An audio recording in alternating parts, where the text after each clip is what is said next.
It's your time to live well, and you have tuned into the Holistically Speaking podcast, where we're teaching you to be well and be whole in your body, your joy factor, in every season and pivot of your life, in your mental health and your well-being. Are you ready for this episode? Excellent. Tune in. You won't be disappointed.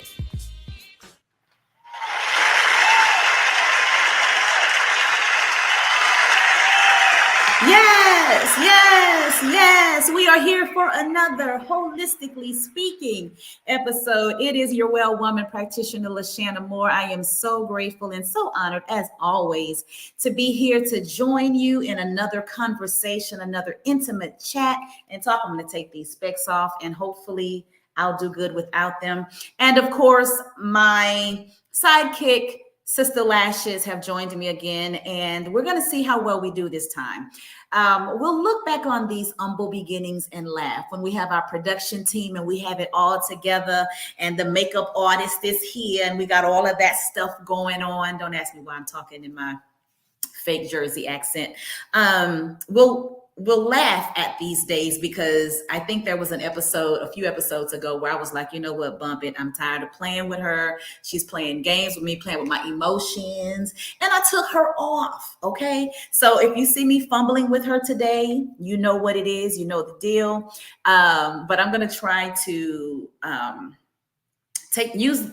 talk with you without the glasses until I no longer can, and I'm squinting and the lashes are lashing and doing what they do. But it is such an honor to be with you again. We're having a very interesting, maybe partial comical conversation today, in the form of periods, and not just any kind of period. She's a comma. She's an exclamation point. She's a runner. She's a track star. She's all of those things. She is perimenopause, honey. And if you don't know, you're going to know. Of course, over here at the top corner, you see that this is powered by StreamYard. Your girl, your well woman, is very transparent, and StreamYard is up there letting you know who's powering this podcast, this visual podcast, because sis is not about to pay the fees. Y'all know everything costs. Your live stream, your website, your maintenance, this, your subscription, this and that. So, of course, we've downsized some things, but there are certain things that you have to have. This one right now is not a priority. So I'm going to just include her in the intro, as you've already been seeing her on some of the episodes, powered by StreamYard. We're getting ready to make some really good transitions, and I'm excited about that. And thank you for joining me. If you're catching the replay, for those of you who are not joining me live, thank you for catching the replay. Make sure that you have subscribed to the Well Life TV on YouTube. Make sure that you have subscribed to Holistically Speaking, the audio. It is available on all digital platforms. Before we get into this conversation, let's walk through our disclaimer, of course, because we have to do that. Information shared on these episodes are the beliefs and opinions of the host. Health topics are not designed, excuse me, to treat or cure medical issues. Please consult your physician for that. Our spiritual episodes are from the foundation of our Christian faith, and I am so excited to have you here. Everyone is welcome. Y'all already know that about me. There's no qualms about it. Whoever you are, wherever you come from, you are welcomed, because we talk about a lot of things that affect all of us, the state of humanity, all of us as a whole. And Holistically Speaking has podcast episodes that really have a broad range, because there are so many things that are classified under wellness that you may not think about. Case in point, this summer we've talked about climate change and the heat that we are all experiencing nationwide. We have talked about socially conscious issues, things that are affecting us as a nation, as a whole, political changes and the political climate of our society. We've talked about a lot of things that envelop our well-being. So listen, take some time to just scroll through Holistically Speaking. It's a wonderful Rolodex of episodes that will attend to your mind, body, soul, and spirit. As we get ready to dive into this conversation, we are going to take a moment to have our We Treat section. That is when we breathe. That's when we allow ourselves to slow down our rhythm.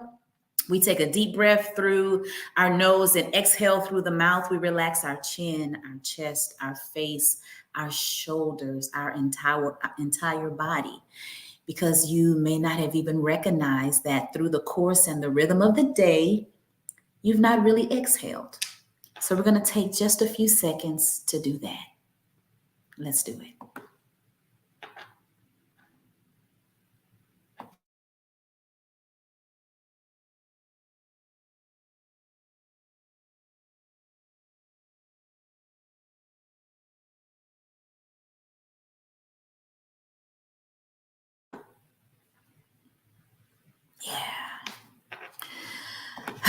And I hope that you actively participate in that, because it's definitely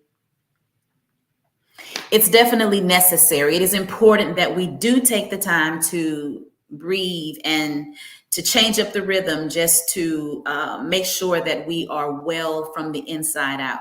So I want to talk to you about perimenopause. You know, about some of you who have been in tune and who have been connected know about Dear Pausey Body. And this is our intergenerational program where we are preparing women for perimenopause and menopause, where we are supporting women who are in perimenopause and menopause. And we're not only supporting and providing a forum of support and sisterhood, but we are helping you navigate this rite of passage. All of them, pre, peri, and meno, as well as post, let me not leave her out, are rites of passage. And so it is my desire that you experience some joy and that you are equipped with knowledge that you can apply. Applied knowledge is power.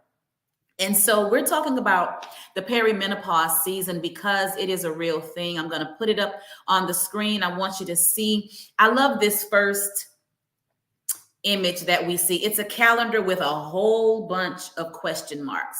Why is that, you may ask? Because the perimenopause periods are just that. They are very, they're unpredictable. They can be unpredictable. While I'm saying that, let me make sure that I inform you that everyone's experience is going to be different, okay? You're not going to have the same experience as the woman next to you. And that's because we're different. We're fearfully and we're wonderfully made, and we are going to have different physiological experiences and different emotional responses to these rites of passage. So I don't want you to get caught up in the web of comparison, or to get locked into an article that you may read, or conversation that you may have, or something that you hear in passing and feel like there is no room for flexibility. Each of us are going to have a unique experience that is all ours. And I am definitely having my unique experience. But let me go back to that.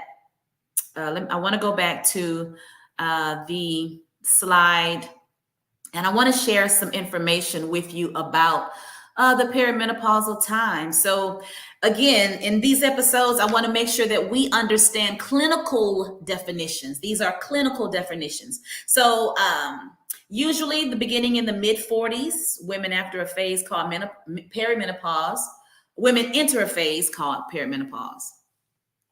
And so during this phase, our hormone levels and the menstrual cycle begin to change. So perimenopause can last anywhere from 45 to 55. Remember, once again, that is a generalization. Although the timing does vary, The ovary, what is happening is that the ovaries are getting smaller and they are making less estrogen. And so the body, because of that, is going through various changes. And that's really a big part of it as well. Most of the symptoms, if not all of the symptoms that we are experiencing, are because the hormones are going through changes. Some other things that could affect change are any pre-existing conditions or any surgical procedures that you may have had that will directly affect your reproductive system. Your thyroid can changes to your thyroid as well can potentially be a marker that will cause changes and definitely provide you your own unique experience. And so I want to give some characteristics to perimenopausal periods. I want you to know about what's going on. So let me share with you the profile. If you're looking at the Well Life version, you see this alarm clock with a uterus, and it is a wake up. It is an alert to our uterus that things are about to change. It's about to go down. And here's the tricky part about it. I call it tricky because you may not notice the changes at first. They can happen very gradually. They happen over a period of time. And because we already have unique, complex, multi-leveled, nuancy type of experiences, you may link it to stress. You may link it to just an awkward day. You may link it to a major change or shift that has happened in your body, from relocation to a new job to some kind of life-defining moment that has definitely been affecting you in various ways. And of course, we have usually used our period as a report card. And this is provided that you've had a general normal period experience. Again, remember that all of us are different and we're going to have different experiences as it relates to our periods. But our periods usually come at the same time of the month. They last typically between 24 to 38 days. That is the length of a menstrual cycle. Normal period generally will last up to 8 days. And during your reproductive years, your periods may be regular. Your bleeding may be the same from month to month, but with perimenopause, that can change. I won't say it will change. I am going to say it can change. It has definitely changed for me. Just a little personal share about my periods. Most of you know that I have journeyed through PCOS, which gives some challenge to the whole ovulatory experience. So I started years ago using a tracker, and this was for me to track my ovulation. Most of you are familiar with a lot of the period tracking apps. I used it for a long time because although one of the characteristics of PCOS is irregular ovulation or a tricky ovulation, my ovulation was actually regular. It was normal. After my period, I would get my ovulation. I would get the symptoms. I would know what it was. My estrogen and progesterone were changing again. My libido was high. I was ready to get it on. So in that regard, my experience was pretty regular, or AKA, as the clinical definition of normal ovulation would have it, mine was. Every woman is going to be different, with or without any type of reproductive or endocrine disorder or diagnosis. So I used the tracker for a long time. Now, I actually removed the tracker when we had this whole data violation issue. And some of you all may be familiar with that as well. And I know that hit those period tracking companies hard because we started learning about our data being shared to other entities. So I actually removed it. And because I was still normal and regular, quote unquote normal, then I was able to just kind of keep a mental log. And I would just use my phone. And my girlfriend, my period has a name. My mom and I gave her a name when I first started my period. And then once I got married and started, bringing my husband in on understanding my cycles and being able to know when they were coming, we gave her a name as well. So that part is kind of intimate. I won't share her name, and you guys may have a name for yours as well. But sis was coming fairly regularly. And then probably about a year and a half ago, I started noticing a shift, a change. So when it comes to intimacy, this is definitely a conversation that you want to have with your partner. Protein shake break. It's definitely a conversation that you want to have with your partner, because what happens with the change in the hormones is that your periods can happen more frequently, or they can happen further apart. What's happening during the menstrual cycle? Levels of hormones, estrogen and progesterone, those two are increasing and decreasing in a regular pattern. Ovulation occurs in the middle of the cycle. If a woman doesn't get pregnant, the period starts usually about 2 weeks later. Okay, what are the changes during this perimenopause? Ovaries are making less estrogen, as I mentioned. Some months the ovaries may release an egg. Other months they may not release the egg. And by standard age, in the 40s, your periods become shorter or longer, and that can flip flop. And the days between may increase or decrease. Your bleeding may change too. It can become heavier or lighter. And you may even skip periods. So take a deep breath. That's why we did that we treat moment at the beginning. That's why we had this right here. We had her, because all of the things are happening. So back to my personal share. My sister Peri started coming, period. I'm gonna call her that since I'm not sharing her name. Peripadesia was coming more frequently. And in the area of intimacy, you want to have a conversation, like I said before. So I would, let my husband know. And this is one of those things where I'm grateful that my hubby is my BFF. He's my best friend, because we have all kind of conversations and talks.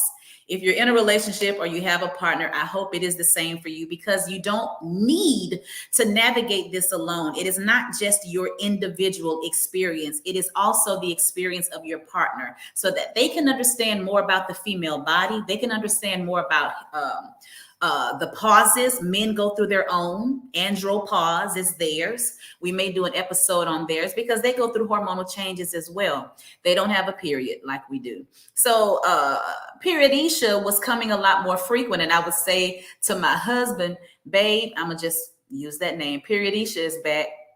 And he would be like, already?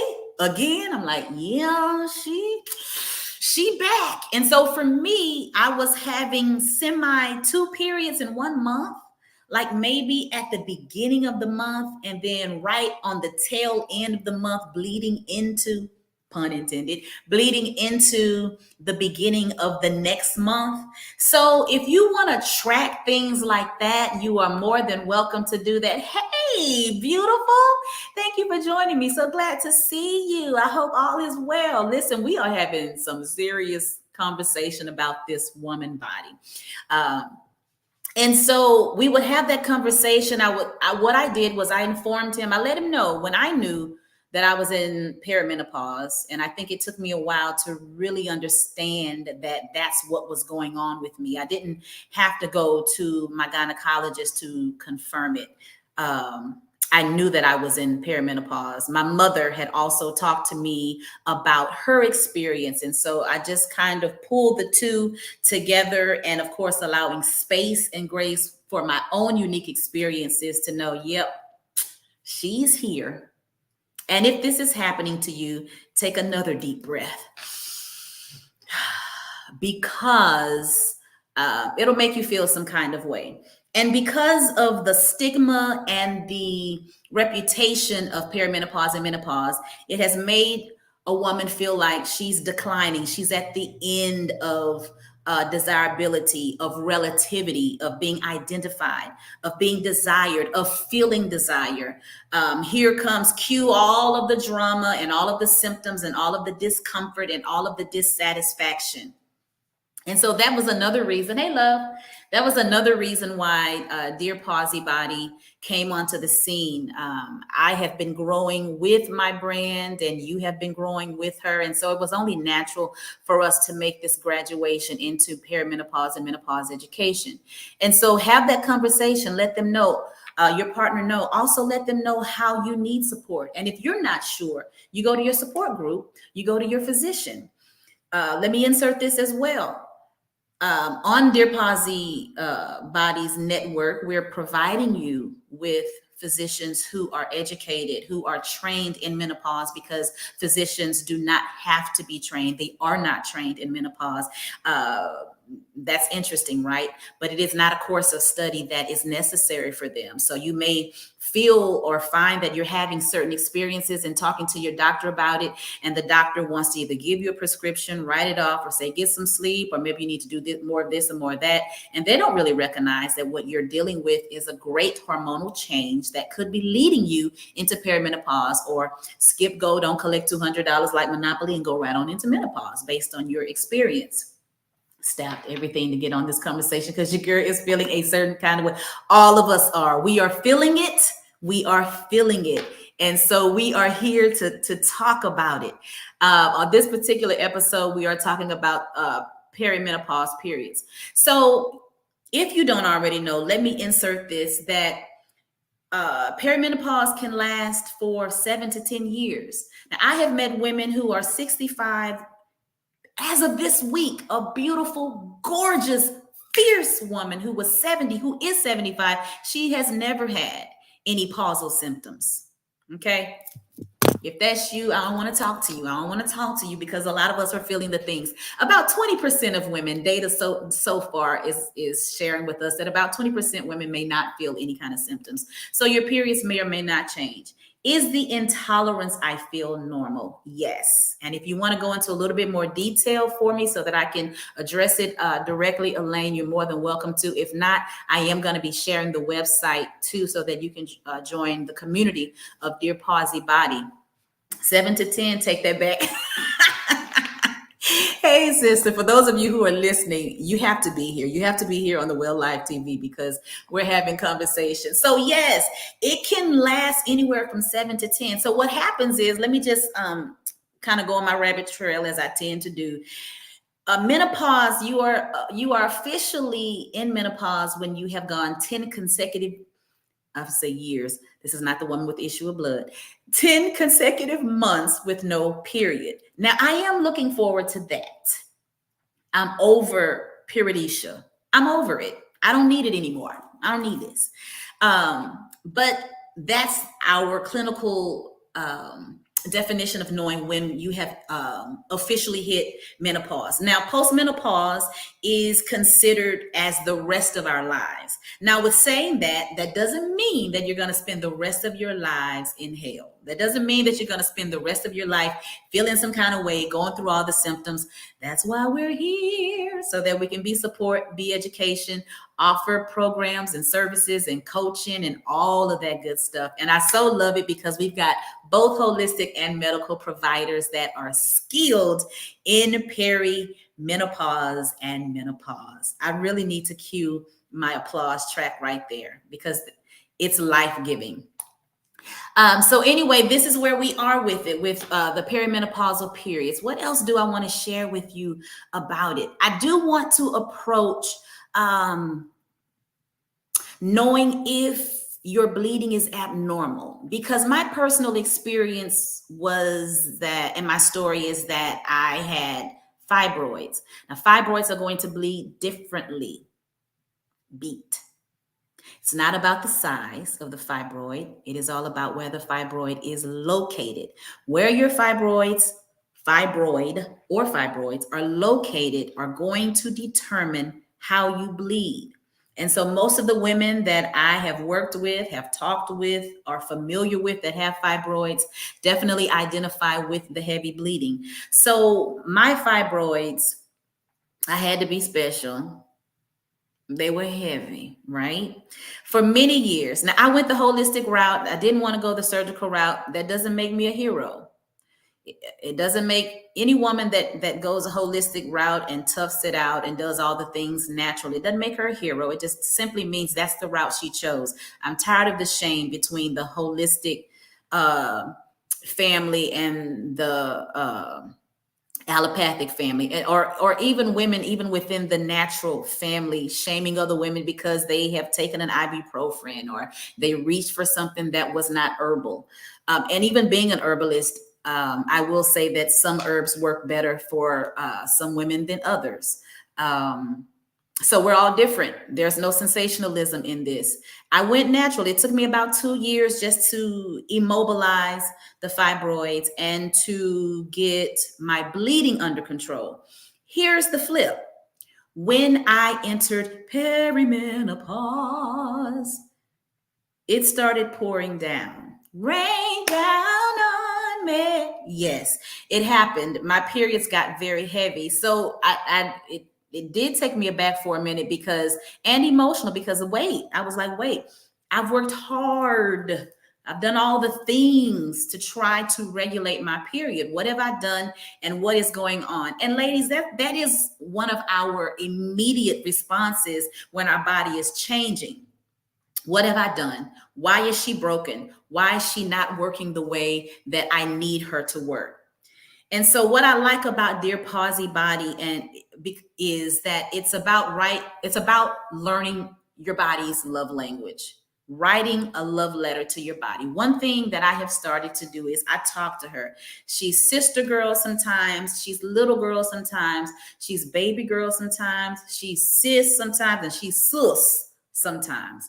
I have to give her personhood so that I can have grace with her. If she's not feeling good and I need to pout and I just need to be in my feelings, I'll say, come on, baby girl, what's wrong? All right, come on, baby, what's wrong? What's wrong, baby girl? If she acting up, I'm like, sis, what is the deal? What do we need to do? What is it, sis? Talk to me. What's going on? What's up? And so I want you to start personalizing your relationship with your body, with yourself. She needs a lot of grace. She needs a lot of attention. She needs a lot of understanding. She needs a lot of patience. She needs a lot of fruit of the spirit. She really does. And so periods are going to possibly be very shifty during this time. Let me move on to the next slide. I want to share this one with you.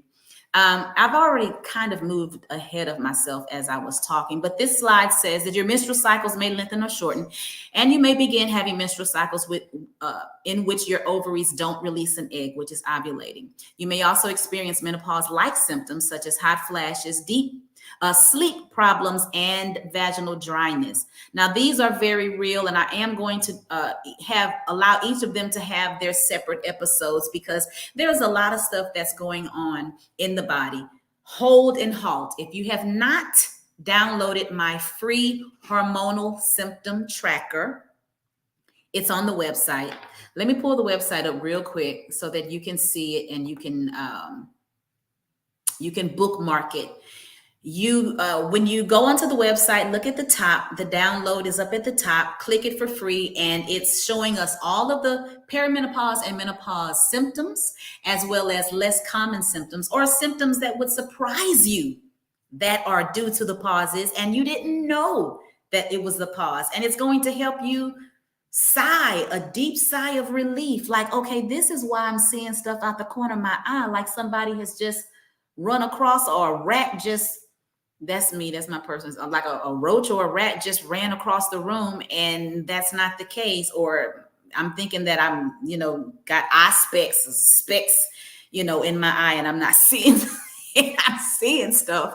It's the hormonal changes, because it's the brain, it's the neurotransmitters, it's the fatty tissue in the body, it's the estrogen and all of the girls that are in the estrogen family, it's even your testosterone, it's your progesterone, it's a little bit of everything. We have over 30 hormones in the body, and at least 5 or 6 of those hormones are affected in the pause season.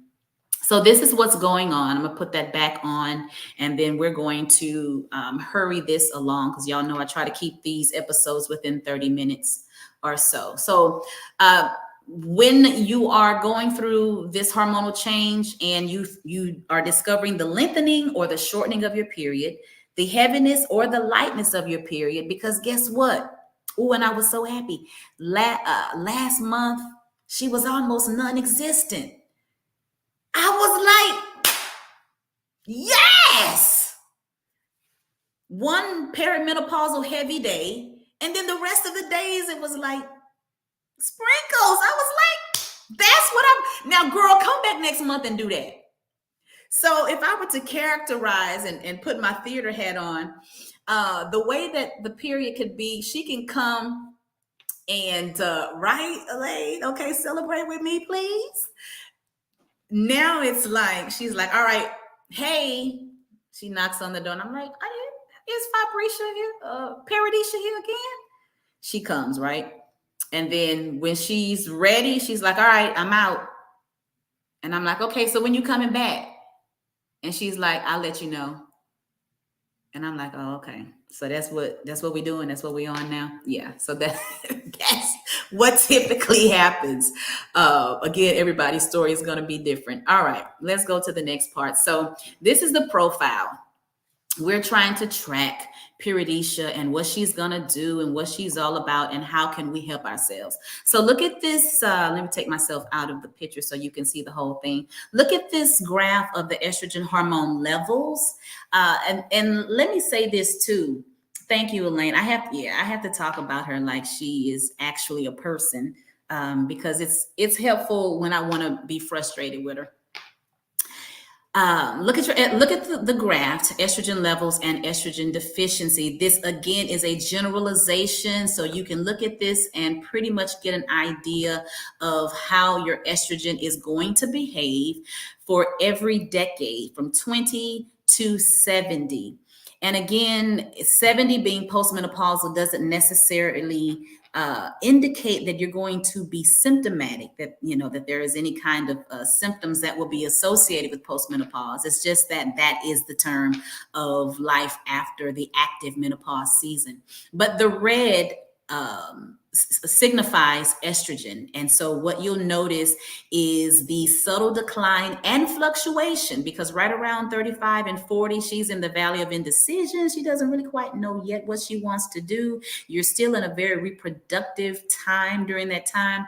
I'd like to have a special episode that definitely discusses perimenopause and fertility and babies with ladies who have not had children yet and may want to have children, but she knows that she's in her perimenopause season. And what can she do for that? So if you notice, every decade, your estrogen basically is preparing for a decline. When we have estrogen deficiency, several things begin to happen. Your body softens because estrogen is linked to metabolism. And when the metabolism is shifting, thyroid may be changing based on what your history with your thyroid is.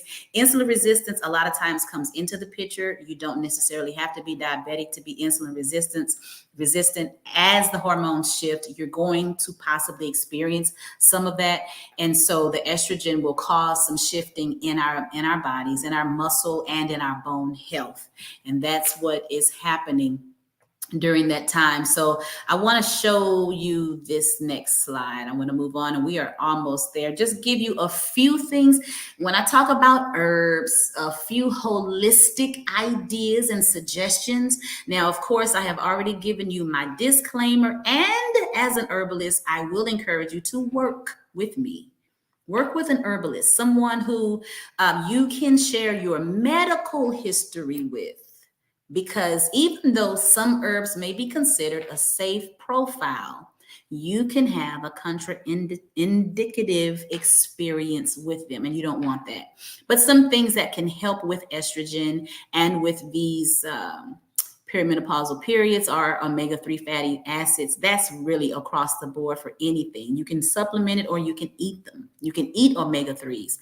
Adaptogen herbs, and here are a few: maca, American ginseng, black cohosh, red clover, raspberry leaf, vitex, and St. John's wort. They come in various compositions. You can get the dried fresh herb. You can get the powders. You can get the capsules. You can get them in supplementation. Basically, you use them as instructed. But if you are working with an herbalist like myself, then I will work with you on dosing as well as rotation. And here's another thing about herbs that we're not always aware of. And that is you have to cycle. You have to know when to cycle off of them. As with anything, even with workouts, as with anything, your body will build a familiarity. It will build a tolerance. That's how the body was made. It'll build a tolerance. And when you don't see the results or feel the results, then you know, may feel some kind of way about that. We want to always understand the root though, and not just have to resort to other aids. And so that's what this education and the Dear Posit program is all about, is understanding your root. It's personal care, it's personalized. And so I want you to consider that when you are thinking about herbs as well. And so this action and empowerment is yours. What can you do for your perimenopausal periods? You take a deep breath. Log, always encourage logging and journaling, because even in irregularity, you can get some sense of tracking. Even if it's irregular, you can look at the irregular trend. We always want to journey with as much sense of control and understanding that we can. Leaving space for the unknown, leaving space for grace, leaving space for your journey being your unique journey. But I hope that this has helped you in understanding perimenopausal periods. I am going to circle back with one more thing, because I did say to you that I wanted to talk about abnormal bleeding. This is a very serious issue that a lot of women experience, especially women of color. So allow me to go through this list, and if you're experiencing these things, then I want you to definitely reach out to your health provider. Now, what is normal oftentimes is a little bit of spotting or light pink spotting that you'll see after your period is over. During your ovulation discharge, if you are still ovulating and you are using that still as a tracker, and it is fine if you are. If you've not paid attention to that, or you've had some discharge after your period and you didn't know what that was, then that's what it is. It's ovulatory discharge. It's a particular kind of discharge that is being released from the endometrial lining and preparing your body for its next phase. We have 4 cycles within the month. But let me go through some abnormal bleeding with you. It is not normal to have bleeding or spotting between periods. Bleeding or spotting after sex. Sometimes that happens if there has been some sensitivity or maybe some tissue irritation during sex, or if you're experiencing vaginal atrophy, which is dryness of the vagina. You know, the vagina is inside, the outside is the urethra. We call the whole thing a vagina, but the vagina is actually located inside. If you are having pain for that, I strongly suggest lubrication, looking at different types of lubrication that you or your partner are not going to be irritated by. It is not normal to have heavy bleeding during your period. I talked to you about that. That can be an issue of several things. Hormones are most definitely going to be included. And at this time, it is inconclusive medically as to why women of color have heavier periods than others. It could be because of other reproductive issues that you're having as well. Perimenopause and menopause is also experienced earlier in Black women than their counterparts. Hispanic women are second to that. Hispanic Latin women are second to that. Yes, Elaine. Yeah. And so we want to definitely we want to pay attention to these things. We don't want to demonize our discharge, because the body knows what to do. She knows how to clean herself. Let me go through these other things. She knows what discharges are needed to be released and when. It is not normal if you are bleeding heavier, if your bleeding is heavier or lasts for more days than usual. Let me add in there as well, heavy Clotting. If your clotting is larger than the size of a quarter and you are constantly having them, consider the reality also that women of color, I've got to be a little bit more specific here, women of color experience anemia, low iron. It is a very interesting part of our predisposition and physiological makeup. And if you are having heavy bleeding during your period, you are losing a lot of blood.